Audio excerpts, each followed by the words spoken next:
अस्सलाम वालेकुम। अब हम क्वेश्चन नंबर 6.5 फोर क्वेश्चन का भी पार्ट नंबर 2 करते हैं बच्चे। ठीक है, तो यहाँ पे बच्चों देखा जाए तो मेरे पास सी एंगल कितना दिया गया अभी 45 डिग्री, एक साइड दी गई है 8, ए की वैल्यू कितनी थी 8 है, एक एंगल आपस गिवन ही है। ठीक है, क्वेश्चन 4 के जितने पार्ट में बी एंगल गिवन ही रहेगा 90 डिग्री का। कितने का रहेगा अभी 90 डिग्री का।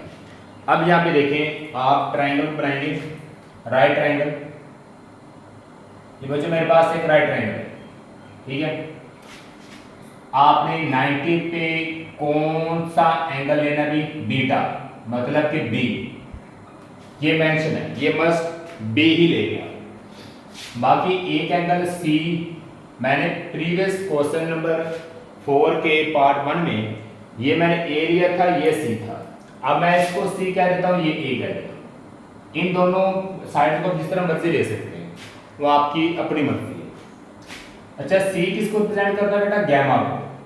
ठीक है, और ए किसको करता है, अल्फा को। बी किसको करता है भी, बीटा को। ठीक है, बी किसको करेगा भी, बीटा को। अब यहाँ पे 90 के एंगल के सामने क्या आएगा, हाइपोटेन्यूज। अगर आप एंगल अल्फा लेंगे तो ये क्या आएगा, परपेंडिकुलर, अल्फा के सामने परपेंडिकुलर। अगर बेटा आप याद रहे, यहाँ पे अगर आप गैमा ले रहे हैं तो गैमा के सामने फिर आप परपेंडिकुलर लिखेंगे। जो एंगल लेना चाहते हैं, जिस एंगल के लिए आपसे आपने वैल्यू निकालनी है, उस एंगल के सामने हमेशा परपेंडिकुलर होगा। अल्फा के सामने परपेंडिकुलर, नीचे क्या आ जाएगी, बेस। आप अब लिख सकते हैं ए स्मॉल, सी के सामने सी और बी के सामने बी मेंशन होगा। ठीक है, अब यहाँ पे मेरे पास सी की वैल्यू, मेजरमेंट एंगल सी, वो कितना आ रहा है, 45 डिग्री। इसका मतलब सी का जो एंगल है वो 45 डिग्री है। कितना भी 45 डिग्री है। अब आप दो एंगल गिवन है, क्या लगाएंगे, sum of three angle, alpha plus beta plus gamma equal होता है 180 डिग्री के। Alpha plus beta plus gamma is equal to 180 degree. Alpha मेरे पास नहीं है, ऐसे बीटा कितना भी 90 डिग्री, गैमा कितना आ रहा है 45 डिग्री। ठीक है, गैमा कितना आ रहा है 45, 180 degree, but data as it are equal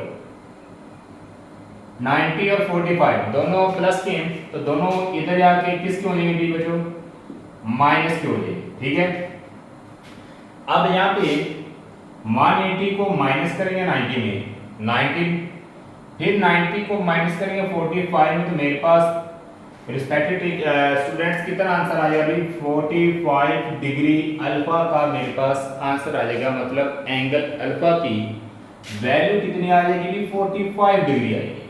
कितनी आएगी भी 45 डिग्री। अब यहाँ पे देखा जाए बेटा मेरे पास एक साइड मेंशन है। ठीक है बच्चों, एक की जो साइड, जो ए की वैल्यू है वो 8 दी गई है। कितनी दी गई भी 8। बाकी टू साइड्स आपने फाइंड करनी है, बाकी टू साइड्स आपने फाइंड करनी है। अगर मैं यहाँ पे साइन लगा लेता हूँ, साइन 45 डिग्री या फिर साइन अल्फा, दोनों में से आप एक लिख सकते हैं, क्योंकि अल्फा की वैल्यू 45 है। अगर आप साइन अल्फा लगा रहे हैं, इक्वल आएगा perpendicular divided by hypotenuse, perpendicular divided by hypotenuse. इसके बकिया मेथड आप क्वेश्चन 1 जैसे मैंने इसको करवाया है उस तरह बकिया मेथड के लिहाज से इसके बाकी मेथड लगा सकते हैं। कोई 4-5 मेथड में से एक मेथड आप मैं कर रहा हूँ, बाकी आपने खुद करनी है। ठीक है, अगर आपने यही करना तो यही कर सकते हैं, रिप्रेजेंट है अल्फा। ठीक है, साइन अल्फा परपेंडिकुलर का क्या है अभी हाइपोटेन्यूज, परपेंडिकुलर की वैल्यू कितनी आ रही है 8 आ रही है, हाइपोटेन्यूज कितना आ रहा है b अल्फा साइन। अब मैं यहाँ पे अल्फा की जगह इसका एंगल लिखूंगा 45 डिग्री, आप डायरेक्ट 45 डिग्री भी लिख सकते हैं। तो साइन 45 की वैल्यू होती है 1/√2। टेबल वैल्यू ट्रिगोनोमेट्रिक रेशियोज में जैसे प्रीवियस में टेबल वैल्यू समझाएंगे कैसे फाइंड करते हैं, 8 और b एज इट आर। अब आपने यहाँ पे आंसर निकाला, b क्रॉस मल्टीप्लाई करें, b को 1 से मल्टीप्लाई करें b, 8 को स्क्वायर रूट 2 से मल्टीप्लाई करेंगे 8 स्क्वायर रूट 2 आ गया।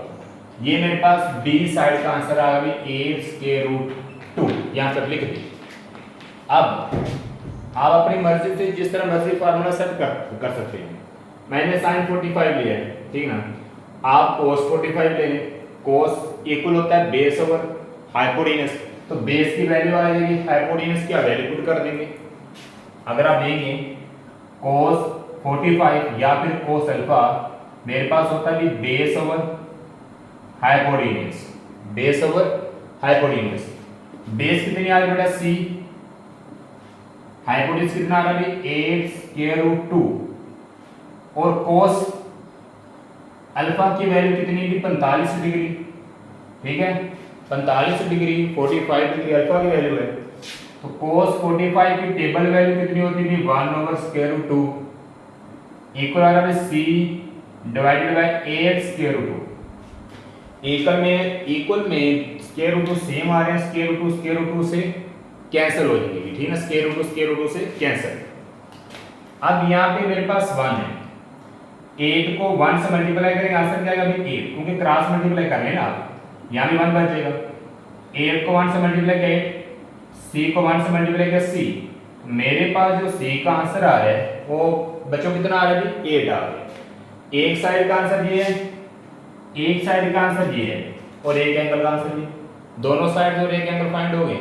जबकि मेरे पास 2 एंगल और एक साइड थी, मैंने 2 साइड और एक एंगल फाइंड कर दिए। अब इसी तरह पार्ट नंबर 3 में देखते हैं हम